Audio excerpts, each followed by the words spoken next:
जीवन प्रकरण 5 अध्याय 25 तारीख आज 21 मे 2024 आ अध्याय ने विषय આપણે વિધવા જે સ્ત્રીઓ ખરી એના આપણે ધર્મ જે લોપાય અને એમાં એને જે પ્રાયશ્ચિત કરવાનું તે પ્રાયશ્ચિત આપણે જોઈ રહેલા છીએ. બરાબર. હા, વિપત્તિ વિના એકાદશી જન્માષ્ટમી આદિકનો ઉપવાસ ન કરે તો વિધવા ચાંદ્રાયણ વ્રત કરે. એટલે વિપત્તિ ના હોય કોઈ પણ પ્રકારની. વિપત્તિ એટલે તમને કહું શારીરિક બીજી કોઈ આમ તેમ બધું આવી જાય. દાખલા તરીકે કોરોના કાળ ચાલતો હતો, એવો કોઈ કપરો કાળ ચાલે, કોઈને ગંભીર કોરોના થઈ ગયો હોય તો ડૉક્ટર ત્યારે એને બાટલા ચડાવતો હોય, ખવડાવતો પીવડાવતો હોય તો પેલો ઉપવાસ કા કરવાનો? સમજ્યા? એટલે એ રિયલ વિપત્તિ કહેવાય એવો સમય હોય તો. પછી પેલો એમ કહે કે ભાઈ 11સમાં ઉપવાસ કરવાનો ને એટલે મને ફાવતું નથી, એ ખોટી વાત. એ તો કોઈને જ ન ફાવે, એ તો કરવાનો જ હોય. બરાબર.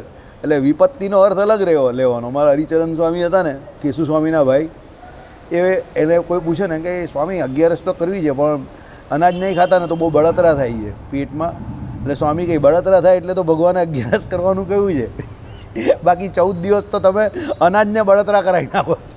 એટલે જ ભગવાને 11સ કરવાનું કહ્યું છે કે એક દિવસ તમને બળતરા થાય ખાધા વગર. બરાબર. એટલે કેશુ સ્વામીના ભાઈ બોલવામાં બહુ ખતરનાક હતા. હરિચરણ સ્વામી બહુ ખતરનાક, બહુ આખું બોલતા હતા. એક હરિભક્તોનું ગ્રુપ હતું ને, તો એ લોકો નોમને દિવસે ત્યાં કંઈ સાંજે ગયા. હવે નોમને દિવસે આપણે ત્યાં સાંજે રસોડું ન ચાલે વડતાલમાં, તો પેલા લોકોને કંઈક ફરાર કંઈ લેવી હતી.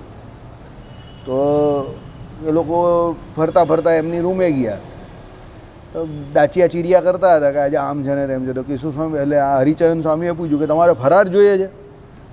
તે કંઈ જોઈએ તો છે પણ બંધ હોય તો કાંથી લેવાના આમ તેમ. પણ કે ફરાર હું તમને બનાવી આપું, પણ પછી વ્યવસ્થા તમારે કરી આપવાની. એટલે પછી કે હા, તો એ ફરાર એમને બનાવી આપી પેલા લોકોને. મોરૈયાની ખીચડી, બટેટાનું શાક, આ તે બધું જે કંઈ હતું એમની પાસે એ પ્રમાણે કર્યું. દૂધીનું કે બટેટાનું શાક. પેલા લોકોએ 4-5 જણાએ બધું લીધું. પછી પેલા લોકો ઊભા થઈને જતા હતા. તો પછી હરિચરણ સ્વામી તો બોલવાવાળા ખતરનાક ને, એ કે સાધુને ત્યાં ખવાય નહીં, જમાય નહીં, તમારું પુણ્ય ચાલ્યું જાય, તમને ખબર છે? તો પેલા લોકો દોઢ ડાયા કે સાધુને પૈસા નહીં દેવાય. પેલા પાછા દોઢ ડાયા આવું કહે કે સાધુને પૈસા નહીં દેવાય. તો કે સાધુને પૈસા નહીં દેવાય તો સાધુની ફરાર બી નહીં ખવાય, જાઓ ફરાર લઈ આવો. બરાબર. એમની વાત સાચી જ છે ને. એ કે મને તો કોઈ દઈ ગયો ઇમરજન્સી માટે, સમજો. હવે એ લોકો એમ કહે કે સાધુને પૈસા નહીં દેવાય તો સાધુનું ખવાય ખરું? સાધુનું ખવાય પણ નહીં ફોકટમાં. બરાબર. એટલે એમ કહે કે બધાને નિયમ પોતપોતાના લાગે છે, બીજાના નિયમ બધાને બતાવવા છે, પોતે નિયમનું પાલન નહીં કરવું. બરાબર. આ એમને જ હમણાં કહેલું. ચાલો, એટલે કાલે જ ઉપવાસ. એ તો આરતી તો આજે એટલે કરી કે સંધ્યાકાળે આરતી કરવાની હતી ને, એટલે કાલે સંધ્યા સુધી પહોંચતી નહીં હોય ને નૃસિંહ જયંતિ,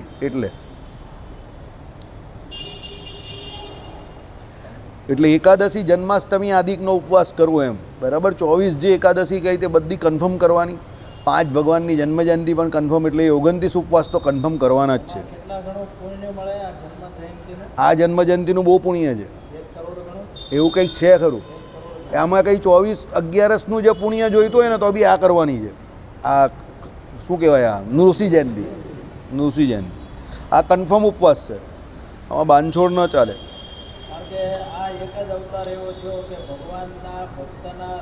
રક્ષણ માટે તો ને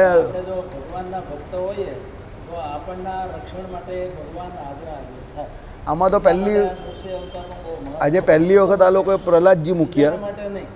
પહેલી વખત આ લોકોએ પ્રહલાદજી પણ મૂક્યા. નૃસિંહ ભગવાનની જોડે પ્રહલાદજી પણ મૂક્યા આ વખતે. આ બધું સાઈડ ઉપર પ્રહલાદજી હતા, નાના પેલા ફૂલ લઈને ઊભા રહેલા ને એ પ્રહલાદજી હતા. મને 2-4 એકાદ હરિભક્ત તો પૂછ્યું કે પ્રહલાદજી હતા. મને એક એની સામે નારાયણ મુનિદેવને જગ્યા, એની સામે આ બાજુ પ્રહલાદજી હતા. નાના ના પણ પ્રહલાદજી હતા. હાથમાં ગુલાબનું ફૂલ લઈને સ્તુતિ કરતા. મને પેલા મને એક હરિભગત પૂછવા આવ્યા કે આ કોણ છે એમ કે. મેં કહું આ પ્રહલાદજી છે. એટલે એમણે આજે બુદ્ધિ વાપરી આ લોકો એમ કે ભાઈ નૃસિંહ અવતાર થયેલો કોના માટે? પ્રહલાદજી માટે. તો હા, એ તો ચિનાઈ માટીનું પણ ફાઈબર કે એનું જે હોય છે, પણ લોજિક સારો હતો, ગુડ લોજિક. કે નાના છોકરા કે કોઈ દર્શન કરે તો એને ખબર પડે કે ભાઈ આ નૃસિંહ ભગવાન, આ પ્રહલાદજી.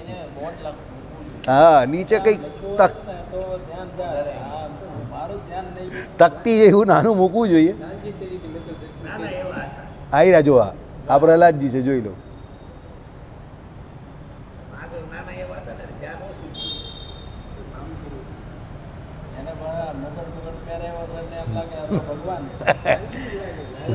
એ પ્રહલાદજી છે. ચાલો, એટલે આમાં શું છે, જો હું તમને હા સારું છે સમજો. આમાં શું છે, જેમ જેમ નવી જનરેશન ને ઇનોવેટિવ માણસો દરેક જગ્યા પર આવતા જશે ને તેમ તેમ ઘણું બધું જે કંઈ હોય ને તે સુધરતું જાય, સમજો. એટલે એમાં લોકો પોતપોતાનું મગજ જે દોડવે ને એમાં રિવોલ્યુશનમાં કંઈ ને કંઈ સારું આવે એમ. હવે જો અત્યાર સુધી કોઈ પ્રહલાદજી મૂકતું નહીં હતું આપણે ત્યાં, હવે આ લોકોએ મૂક્યા પ્રહલાદજી. સારો આઈડિયા છે, ગુડ આઈડિયા. હતા જ ને, તો ઓરિજિનલ જગ્યા પર પ્રહલાદજી હતા જ નૃસિંહ ભગવાનની સામે. તો આ લોકો એક સારો વિચારથી આ પ્રહલાદજી મૂક્યા, ગુડ થોટ. એટલે આવું નવું નવું કંઈ પણ વિચારે જે કોઈ વ્યક્તિ, તો એને એ પ્રમાણે બિરદાવવા જોઈએ, સેલ્યુટ. બરાબર. એટલે હંમેશા જ્યારે કંઈ પણ કરો ને તો વ્યવસ્થિત રીતે બધું દર્શન કરવા. બરાબર. તો આઈડિયા આવે કંઈક નવું કંઈક કરે છે તો એ શીખવાનું મળે. આપણે પણ ઘણી જગ્યા પર ઘણા નાના નાના છોકરાઓ હોય ને એ લોકોના આઈડિયાઝ બહુ જોરદાર હોય, આપણે એમ વિચારમાં મૂકી દેવા કે સારા આઈડિયા દોડાવે છે. હવે આ સાયન્સ પેલા મેળા થાય ને, સાયન્સ મેળા ને એ બધા જે કહેવાય, એમાં જાઓ તમે, વિજ્ઞાન મેળો, એ જે કંઈ કહી દે તે એમાં જાઓ તો તમને ઘણા બધા આઈડિયાઝ બહુ જોરદાર એ લોકોને. ચાલો,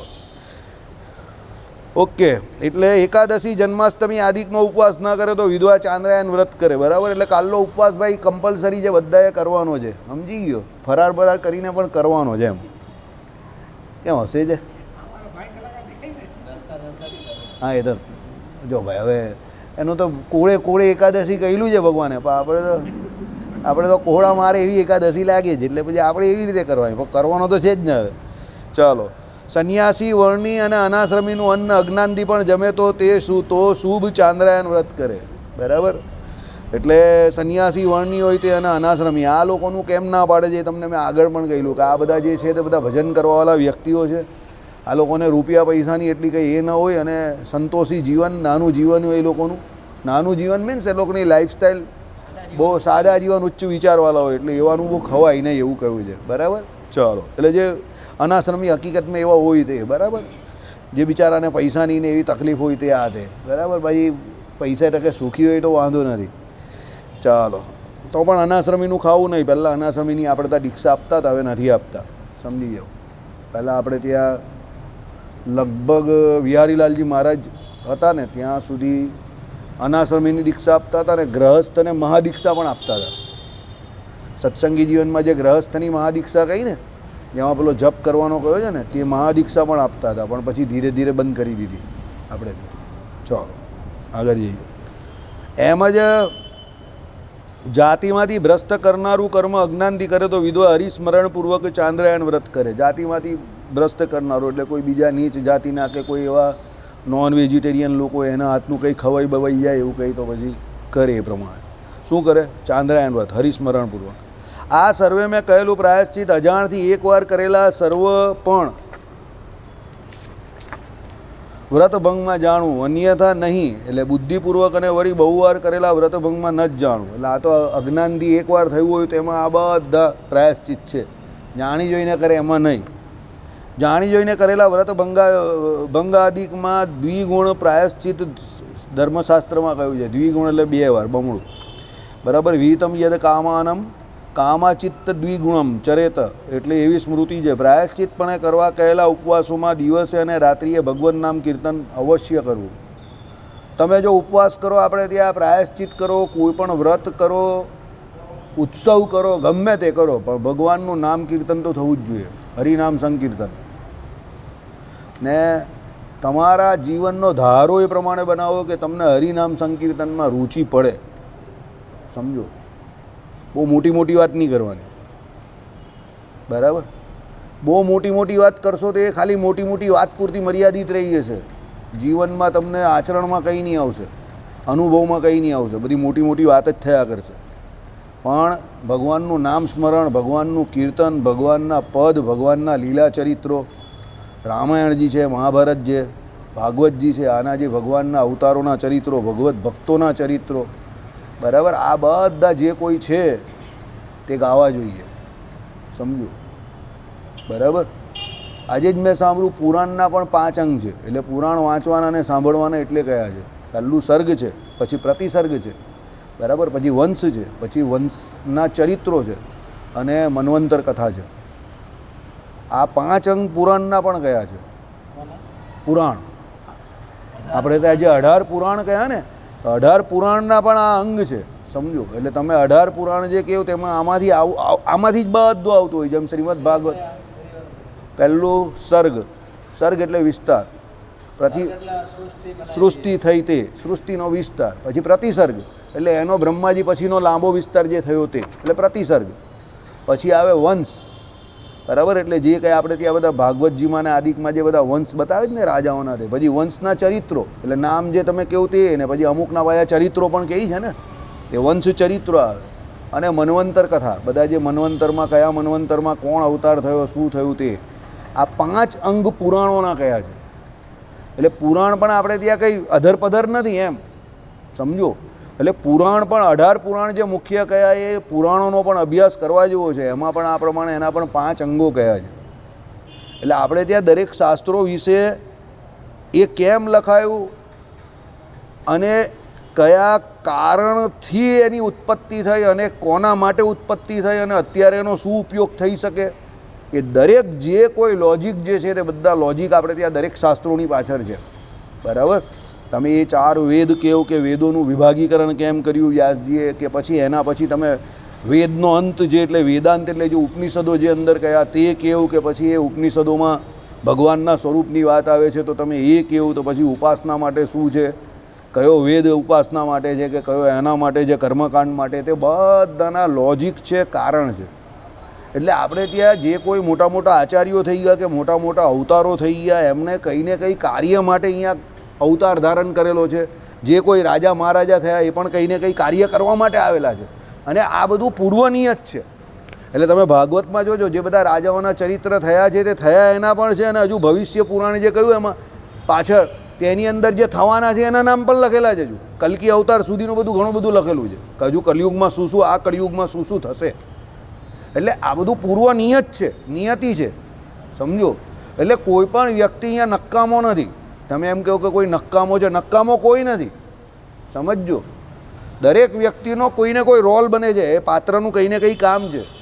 છેલ્લે તમે એમ કહો નક્કામો છે, નક્કામો છે, તો એ નક્કામા પાસે પણ એવું તો કંઈ ને કંઈ હશે કે જેનાથી તમને કંઈ શીખવાનું મળે, કંઈ કરવાનું શીખવાનું કાં કંઈ નહીં કરવાનું શીખવાનું એમ. પણ નક્કામો ટોટલી કોઈ નથી. ભગવાનની બનાવેલી સૃષ્ટિમાં કંઈ પણ વસ્તુ નકામી નથી, સમજો.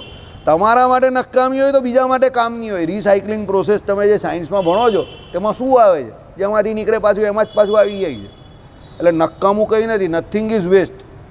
વેસ્ટમાંથી પાછું રિસાયકલિંગ કરીને બેસ્ટ બને, સમજો. હા શું, હા, બાકી નકામો હોય. જો આ રહ્યા, જો આ બધું લખેલું છે આમાં. ઋગ્વેદની અંદર 1589 મંત્ર છે, યજુર્વેદમાં 1975 મંત્ર છે, સામવેદમાં 1875 મંત્ર છે, અથર્વવેદમાં 5977 મંત્ર છે, બરાબર. ને આ અત્યારની વાત છે, સમજો. એટલે આપણે ત્યાં બધી વસ્તુ જે અવેલેબલ છે અત્યારે તેની પણ બધી ગણતરી છે. કારણ કે ઘણા બધા લોકોએ આપણું ઘણું બધું પહેલાં બાળી નાખ્યું ને, નાલંદામાં ને તક્ષશિલામાં ને જે બધી આગ લગાવીને આપણા શાસ્ત્રોને બધું કેટલું બધું બાળી નાખ્યું. એકચ્યુઅલી તમને જોવા જાઓ ને, ટેકનિકલી તમે જુઓ ને, તો એટેક જે થયેલો જ ને, તે એટેક કોઈ દિવસ આપણી ઉપર નહીં થયો, એટેક આપણી સંસ્કૃતિ પર જ થયો છે, સમજો. અને હંમેશા કોઈ પણ ભાષા હોય ને, એ ભાષા પાછળ પણ એની સંસ્કૃતિ છુપાયેલી હોય. દાખલા તરીકે તમે અંગ્રેજીની કોઈ પણ પેલી કાવ્ય એટલે પોયમ સાંભળો તો શું આવે, Jack and Jill went up the hill.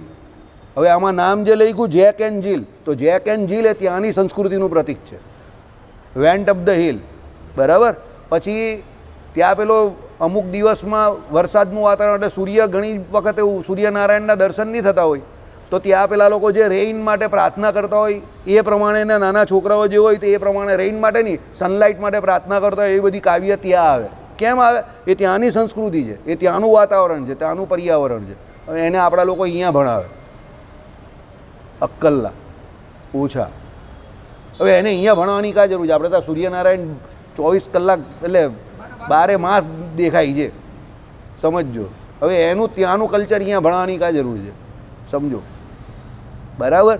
એટલે આપણી સંસ્કૃતિ ભણવાની જરૂર છે. આપણું એ કલ્ચર છે. આપણા દરેક દિવસો જે છે દરેક દિવસનો મહિમા છે. અને આપણે ત્યાં પેલી 360 ડિગ્રી જે કંઈ પેલા રાઉન્ડની ગોળની તે 360 જ કેમ છે? તો એના ઉપર બી લોજિક છે.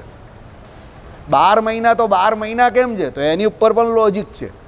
અને આ બધું જે કંઈ છે તે આપણા જે ભૌતિક શાસ્ત્રીઓ જે છે તેમણે પહેલેથી શોધી નાખેલું છે. અને એ જ બધું શ્રીમદ ભાગવતના પંચમ સ્કંદમાં કહેલું છે. સમજો, પેલા સુધાંશુ ત્રિવેદીને સાંભળજો, મેં આ ભાઈને વિડીયો મોકલેલા છે કે 360 ડિગ્રી જ કેમ એ 100 કે 200 કે 300 કે 350 કેમ નહીં? Y it is 360 only. બરાબર? એનો લોજિક એને સમજાવેલો છે. બરાબર? પછી 12 મહિના તો 12 મહિના જ કેમ? એ બધા જે આ બધું આપણા જે ભૌતિક શાસ્ત્રીઓએ વર્ષો પહેલાં, હજારો વર્ષો પહેલાં પ્રૂવ કરેલું તો અત્યારે આ બધા એને બધું પેલું કેલ્ક્યુલેશન કરીને ખરું કરતા ગયા છે. સમજો, એટલે કહેવાનું તાત્પર્ય એવું છે કે આ બધા લોજિક આપણે ત્યાં અવેલેબલ છે. હિન્દુ શાસ્ત્રો પ્રમાણે આજે પણ જે 360 ડેઝ જે છે ને, 360 ડિગ્રી જે છે ને, આપણા શાસ્ત્રો પ્રમાણે 360 દિવસનો જ એ આવે છે વર્ષ. 365 દિવસ જે છે તો અંગ્રેજી મહિના, એના અંગ્રેજી દિવસ પ્રમાણે છે. બાકી એકચ્યુઅલી હિન્દુ તિથિ પ્રમાણે 360 જ આવે. અને દર 3 વર્ષે એક અધિક મહિનો એટલે આવે કે આ તિથિઓનો જે ક્ષય થતો હોય ને એ બધો ક્ષય થતો જાય ને એક દિવસ વધતા જાય. તો દર 3 વર્ષે એ પ્રમાણે એક મહિનો આખો એક્સ્ટ્રા વધી જાય, એને કારણે અધિક મહિનો આવે. એટલે આપણે ત્યાં અધિક મહિનાની પણ ગણતરી છે. સમજજો, બરાબર? ગણતરી વગરનું કંઈ નથી. સમજજો, એ તો આપણે શું છે, આપણા વિશે માહિતી જ નથી. છગન કોણ છે છગનને ખબર જ નથી. હનુમાનજી જેવું છે કે ભાઈ તમે આટલો મોટો ઓળંગી શકો છો સમુદ્ર. જાંબુવાનજીએ કહ્યું પછી એમને યાદ આવ્યું, કારણ કે પેલા ઋષિનો શ્રાપ હતો. પછી પેલા પ્રલંબાસુર પેલાને બળદેવજીને ઉચકીને લઈ જતા હતા, તે એ પણ ભૂલી ગયેલા કે એનામાં કેટલી શક્તિ છે. ભગવાને યાદ કરાવ્યું એટલે આકાશવાણી થઈ. અને પછી પ્રલંબાસુરને એમણે પણ પછાડી નાખ્યો. એટલે આપણી પણ આવી હાલત છે. આપણે કોણ છે, આપણી સંસ્કૃતિ કઈ છે તો આપણે જ નહીં ખબર. એટલે આ બધા બીજાનું આપણે અનુકરણ આંધળું કરીએ છીએ. બરાબર? બાકી આપણે બહુ સાઉન્ડ અને બહુ પ્રોસ્પેરસ છે. ચાલો,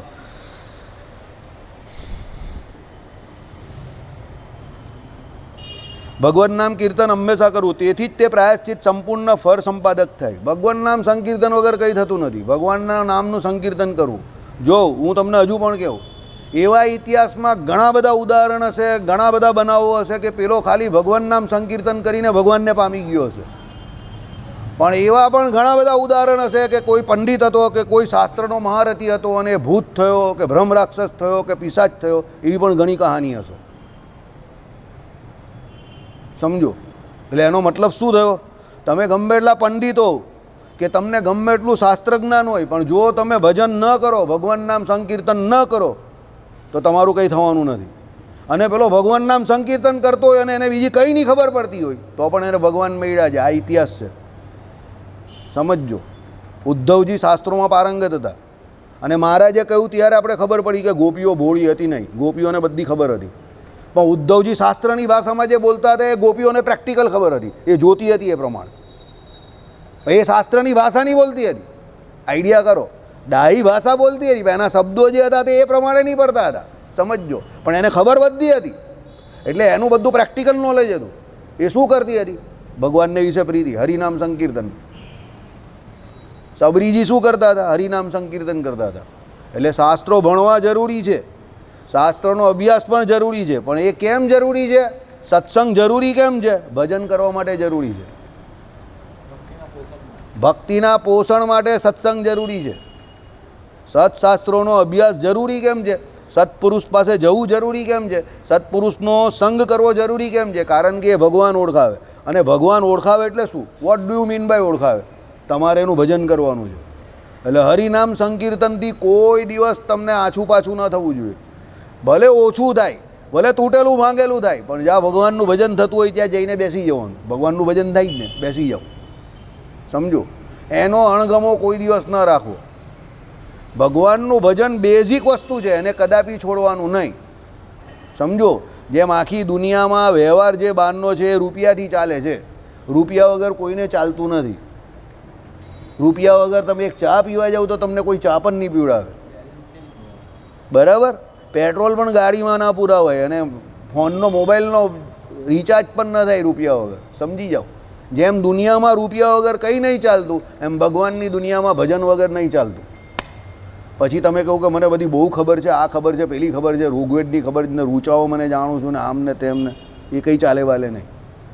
સમજો, ભજન કરવું જ પડશે દરેકે. મારે તમારે દરેકે જે ભજન કર્યો એ ફાવી ગયો.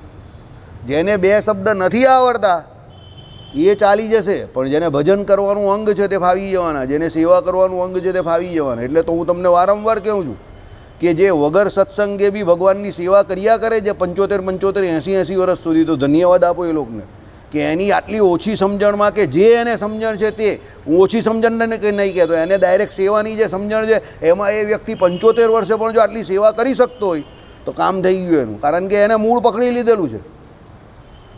સમજો, એને મૂળ પકડી લીધું છે એમાં. બરાબર. પણ તમે બેઠા બેઠા કંઈ કરવાનું જ નહીં, ખાનેગા પીનેગા, ગ્લાસ ફોડા બહારના અને મોટી મોટી છોડિયા કરવાની, તો એનો કોઈ મતલબ નથી. ભજન તો થવું જ જોઈએ અને નિયમબદ્ધ રીતે થવું જોઈએ. સમજો, કોઈ તમને એમ કહેશે કે એમાં શું લેવાનું સ્વામિનારાયણ સ્વામિનારાયણ, અરે સ્વામિનારાયણ સ્વામિનારાયણ થવું જ જોઈએ. આઠે પોર આનંદમાં રહીને ભગવાનનું ભજન થવું જ જોઈએ. તમે જે કંઈ વિષ્ણુ સહસ્ત્રનામના પાઠ બોલો કે જન્મંગલના પાઠ બોલો કે સ્વામિનારાયણ સ્વામિનારાયણની માળા કરો કે ગમે તે કરો, સવારથી લઈને સાંજ સુધી તમારો વ્યર્થ કાર્ય છે તે મહારાજે કહ્યું પ્રમાણે જવો જ ન જોઈએ. કંઈ ને કંઈ નિયમમાં રચ્યા પચ્યા કંઈ ને કંઈ કીર્તન છે, ભજન છે, આવું ચાલ્યા જ કરવું જોઈએ. અને સત્સંગ પણ કરવાનો છે એ ભેળા, ના નથી. પણ ભજનનો અણગમો નહીં હોવો જોઈએ. નહીં તો તમારું વ્રત કરેલું હોય કે ઉત્સવ કરેલો હોય કે ઉપવાસ કરેલો હોય બધું ફેલ છે. બરાબર. દરેકમાં ભજન તો કરવાનું આવશે આવશે ને આવશે જ. એટલે ભજનનો અણગમો કોઈને ન ચાલશે. બરાબર. અમે જોતા હતા અમારું પહેલાં અહીંયા દાખલા તરીકે તમને કહીએ તો આ અજબાની એસ્ટેટમાં ભજન ચાલતું હતું આપણું ત્યારે, અને એ પહેલાં પેલી વાડીમાં ચાલતું હતું ત્યારે બહુ ઘણા બધા લોકો આવતા હતા. પછી દિવસે દિવસે લોકોને બધાને શું થયું કે ભજન જ ચાલે છે ને એટલે બધા થાકેલા હારેલા એટલે બધા આવતા બંધ થઈ ગયા. તો પણ હજુ આવનારા આવે જ છે ઘણા લોકો. બરાબર. આવે છે તે સારી વાત છે કે ભગવાનની નાની મોટી થોડી ઘણી પણ આજ્ઞા તો પડે છે. આમ તો આખી રાત ભજન કરવાનું કહ્યું છે. બરાબર. પણ ભજન થવું તો જોઈએ જ. સમજો. બરાબર. ચાલો. અન્યથા દેશ કાળાદિકૃત બહુ વિગુણતા આવતી હોવાથી સંપૂર્ણ ફળ પ્રાપ્તિ ન થાય. આવી ગયું ને, દેશ કાળાદિકની વિગુણતા બહુ આવે તો પછી સંપૂર્ણ ફળ ન મળે. અત્યારે દેશકાળ સારા છે તો કામ કરવા ચાલ્યા જવાનું. કાલે ઉઠીને કોરોના કાળ આવશે તો બધાને તમને લોકોને કાઢી મૂકશે પાછા. પછી તમે એમ કહો કે હવે પગાર બંધ થઈ ગયો તો પછી કંઈ નહીં થાય. પણ અત્યારે બધાને પૈસા મળે છે તો આપણે પણ ચાલ્યા જવાનું. સમજો, નોકરી મળે તો કરી લેવાની. કાલે ઉઠીને કોને જોયો કોરોના કાળ કોઈએ લખેલો હતો કોઈ નકશામાં કોઈ જગ્યા પર? હા, પાછા દવા 2 સ્ટ્રેન ભાઈ નવી આવેલી છે, અહીંયા ચાલુ થઈ જશે. સમજો. એટલે કાલે ઉઠીને પાછું શું થાય તો કોને ખબર? ન જાણ્યું જાનકી ના થાય. કાલે સવારે શું થવાનું?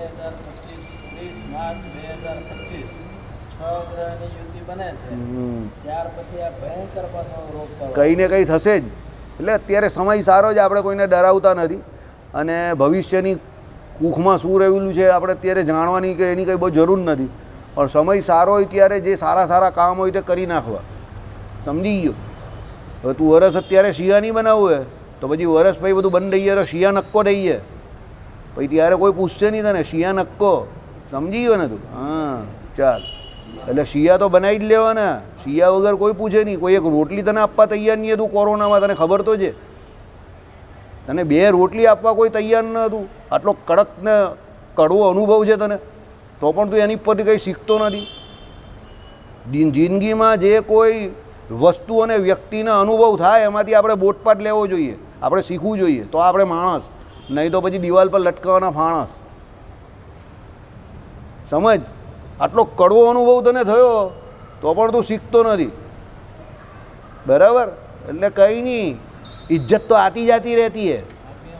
हाँ, आज भी मैं फेंके हुए पैसे उठा लेता हूँ, एम करने उठा ही लेवाना. इज्जत तो आती जाती रहती है, पैसा नहीं आता है. समझी गयो? हाँ, ચાલ. એટલે બધા બધું બોયલા કરે કે આમ થઈ જાય ને તેમ થઈ જાય, કોઈ કંઈ આવે નહીં. યાદ રાખજે. બરાબર. બધા ભાગી જાય. ભાઈ હવે આપણી પાસે નથી એમ કરીને ખંખેરીને ચાલ્યો જશે. અશોકભાઈને કેટલા લોકોએ કેટલી મદદ કરી પૂછી લેજે, એકાંતમાં જઈને પૂછજે. કોઈ કોઈને મદદ કરતો નથી. હું પણ ન કરું, મારી કેપેસિટી એટલી હું કરું, બાકી હું પણ ન કરું. હું તને કહું ને ચોખ્ખું, ભલે મારે બૈરી છોકરા નથી ને, કોઈ કોઈને મદદ કરતો નથી, યાદ રાખજે. બરાબર? એટલે ઉપર ભગવાન અને નીચે આપણે પોતે, ત્રીજો કોઈ વ્યક્તિ નથી આ દુનિયામાં, એમ સમજીને જ ચાલવાનું, તો માણસ પ્રગતિ કરી શકે.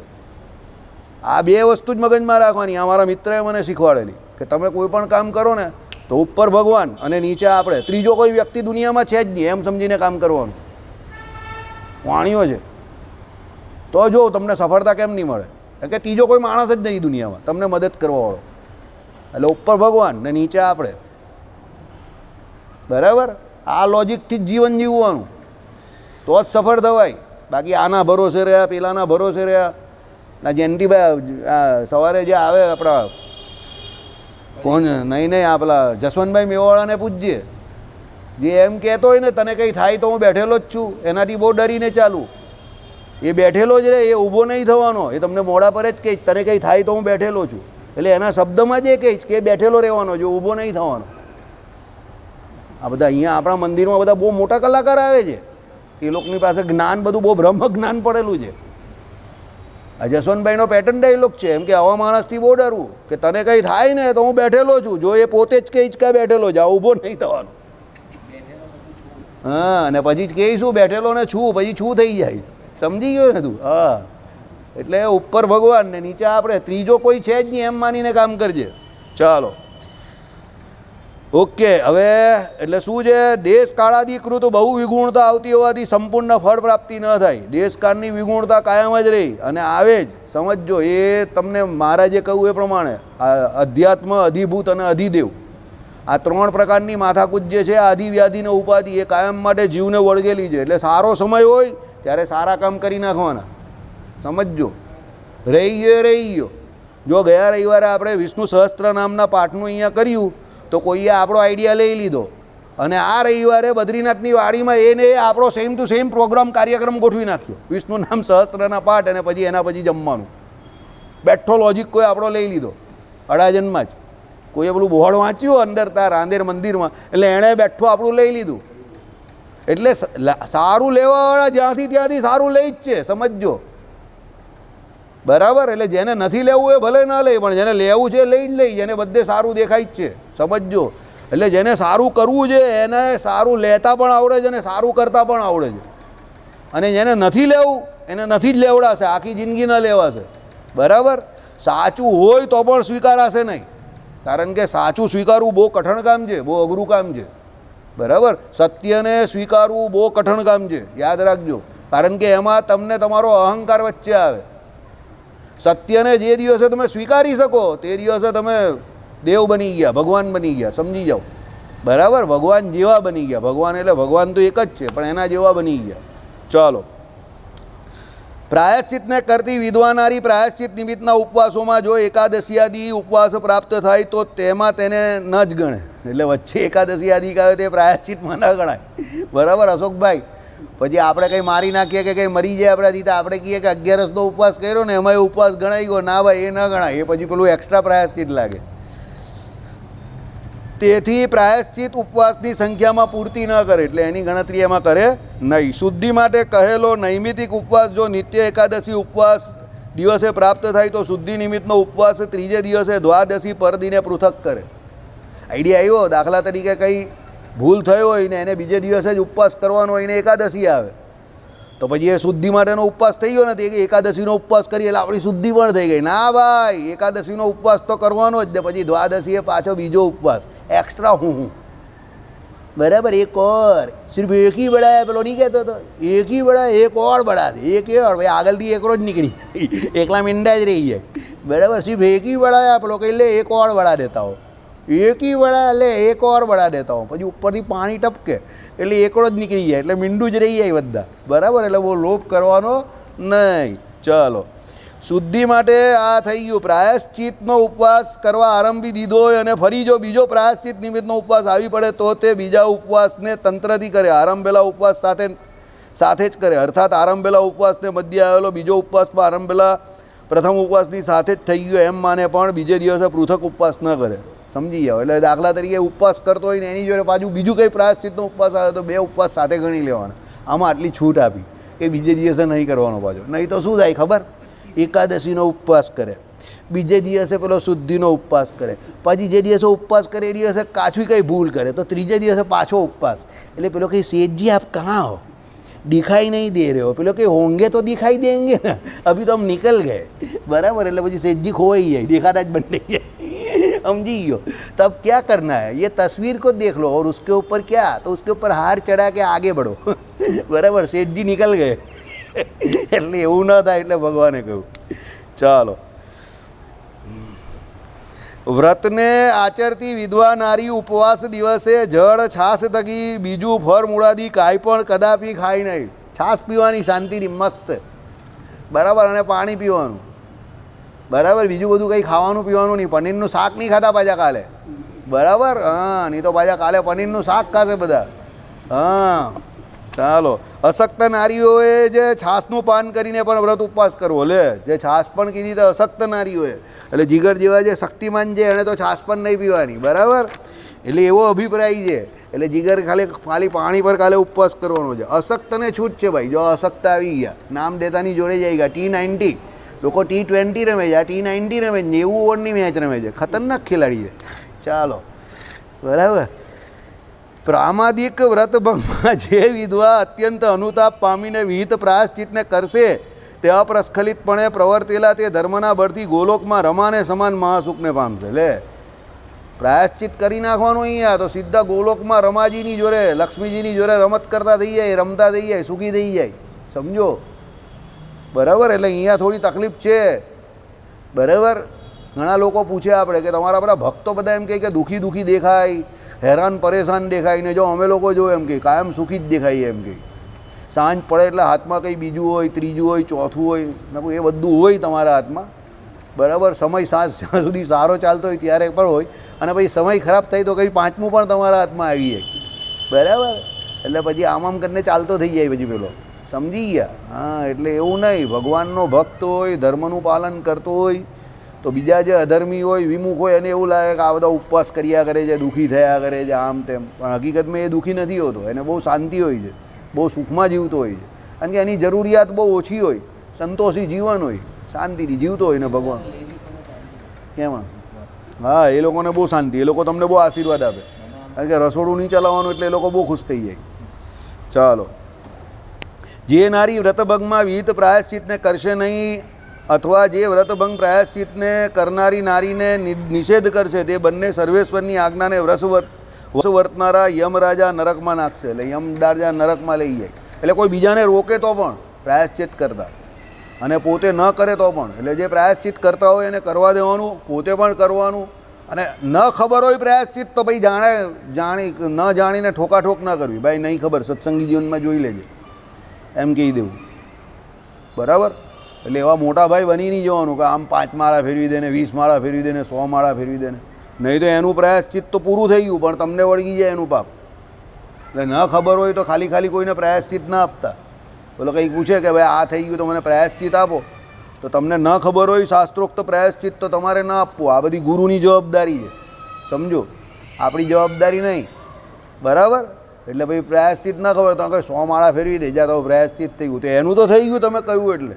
એ તમને ગુરુ રૂપે પૂછ્યું એટલે, પણ એનું જે પાપ છે તે તમારા માથે ચડી ગયું. એટલે બોનસ તમને એક્સ્ટ્રા હું થઈ ગયું તમારું. એટલે એવી કોઈને ખાલી સલાહ નહીં આપતા, બરાબર. કારણ કે આટલું બધું કંઈ યાદ થોડું રહી તમને, સમજો. એટલે એ તો તમારે જોવું પડે કે આ અધ્યાયમાં આવે છે 5મા પ્રકરણના 35મા અધ્યાયમાં વિધવાનું, એ રીતે બધાનું આવે પ્રાયશ્ચિત, તો તમારે જોવું પડે. આમાં બધા પ્રાયશ્ચિત જ છે આ 5મા પ્રકરણમાં, બરાબર. બધાના આવે છે, ત્યાગીના, ગ્રહસ્થીના, મધમાખીનું બધું અમે જોયેલું છે. આ 45મા અધ્યાય સુધી આ જ બધું ચાલવાનું છે, બધા પ્રાયશ્ચિત જ ચાલશે. ચાલો.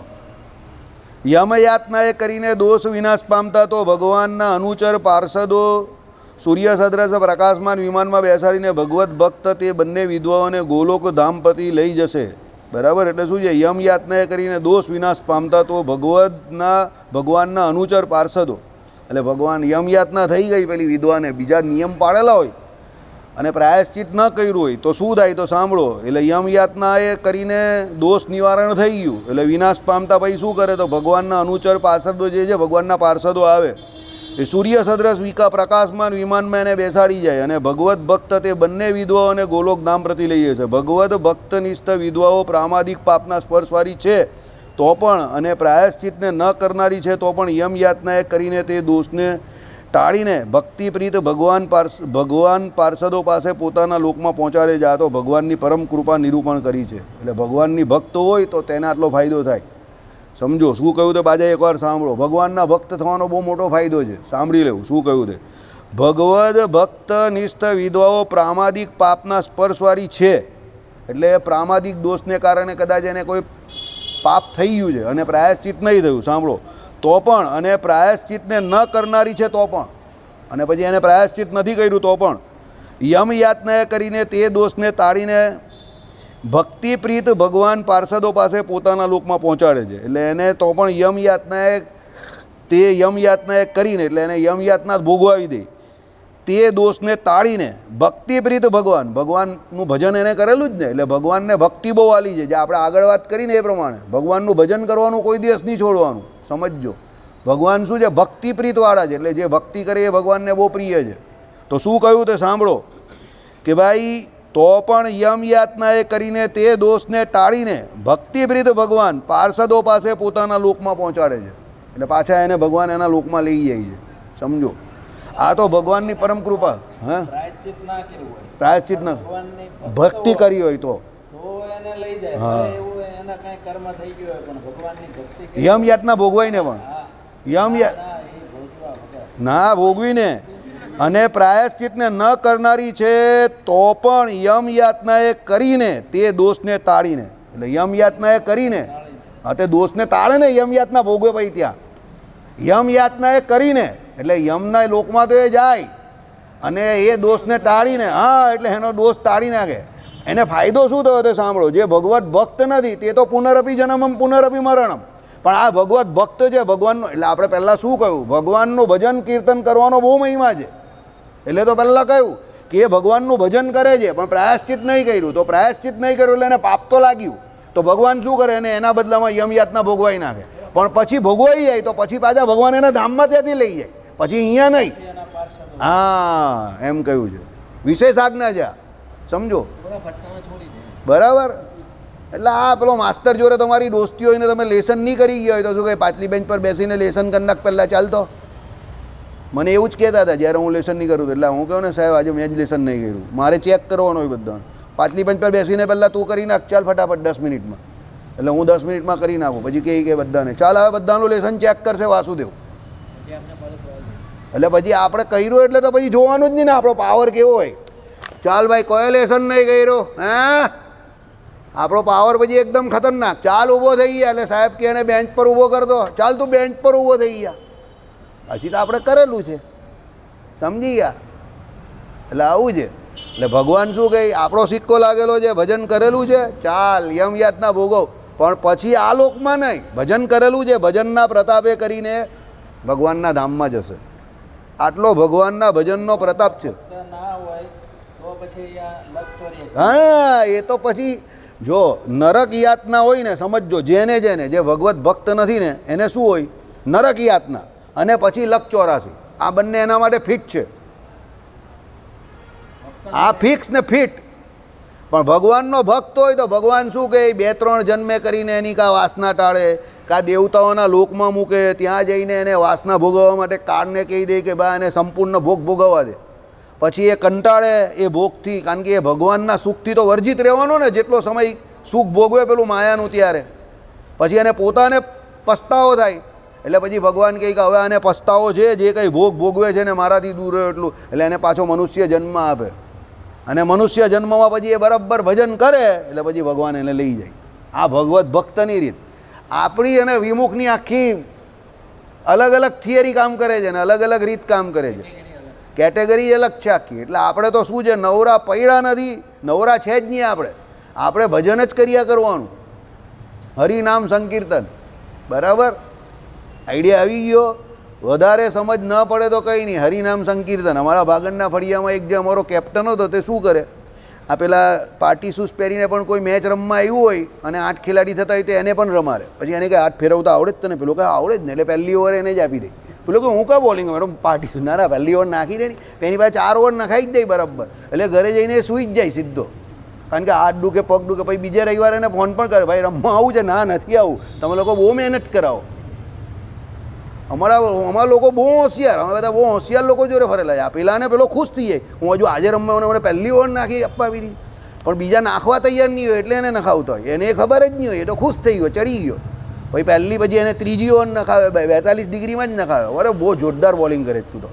5મી ઓવર પણ પાછી એને નખાવે, પછી પાછી 7મી પણ એને નખાવે. પછી પેલો ઢૂસ થઈ જાય ને એકદમ, પછી એને શરબત બરબત બી પીવડાવે બરાબર. પછી ઘરે જાય, ભાઈ ફોન કરે કે ભાઈ હાથ પગ દુખે છે તારા? પેલો કોઈ બહુ દુખે છે, આવતા રવિવારે આવી જાય પાછી પહેલી ઓવર તારે જ નાખવાની છે. એ કંઈક હોય તમારી જોડે, કંઈ થોડું હોય, તમે લોકો તો 4 ઓવર સર નખાવો, થકવી નખાવો. બહુ જોરદાર બોલર, સમજી ગયા? એકદમ જોરદાર, પગ તક હાથ પગ એના વાંકા ચૂકા કરી નાખે બરાબર. એટલે આવું કામ ભગવાનમાં આવું કામ કરે, ભજન કરેલું જ દે. નરસિંહ મહેતાનું બેસ્ટ એક્ઝામ્પલ છે દેવાસુર સંગ્રામવાળું. સમજો કોણ હતા? મુચકુંદ. દેવાસુર સંગ્રામમાં કોનો સાથ આપ્યો એમણે? દેવતાઓનો. દેવતાઓએ વરદાન આપ્યું, સીધા યોગ નિદ્રામાં ચાલ્યા ગયા. યોગ નિદ્રામાંથી બહાર નીકળ્યા તો કોણ મળ્યા? ભગવાન. ભગવાનને કહ્યું કે હવે મને તમારા ધામમાં. ભગવાન કહે સોરી, દર્શનનું વરદાન હતું, હવે ભક્તિનું વરદાન હું આપું છું. અભી એક બાર આને કા, યહીં પે આને કા. એટલે નરસિંહ મહેતા બન્યા, ભગવાનનું ભજન કર્યું, 51 વખત ભગવત સાક્ષાત્કાર થયો, અને પછી ભગવાન એના ધામમાં લઈ ગયા. એટલે ભજન કમ્પલસરી છે, સમજજો. તમે બધાથી બચી શકશો પણ ભજનથી બચી શકો નહીં. શંકરાચાર્યએ શું કહ્યું? પેલો 70 વર્ષનો કાકો આવ્યો અને એ કહે કે મારે વેદાંત ભણવું છે આમ આમ કરીને.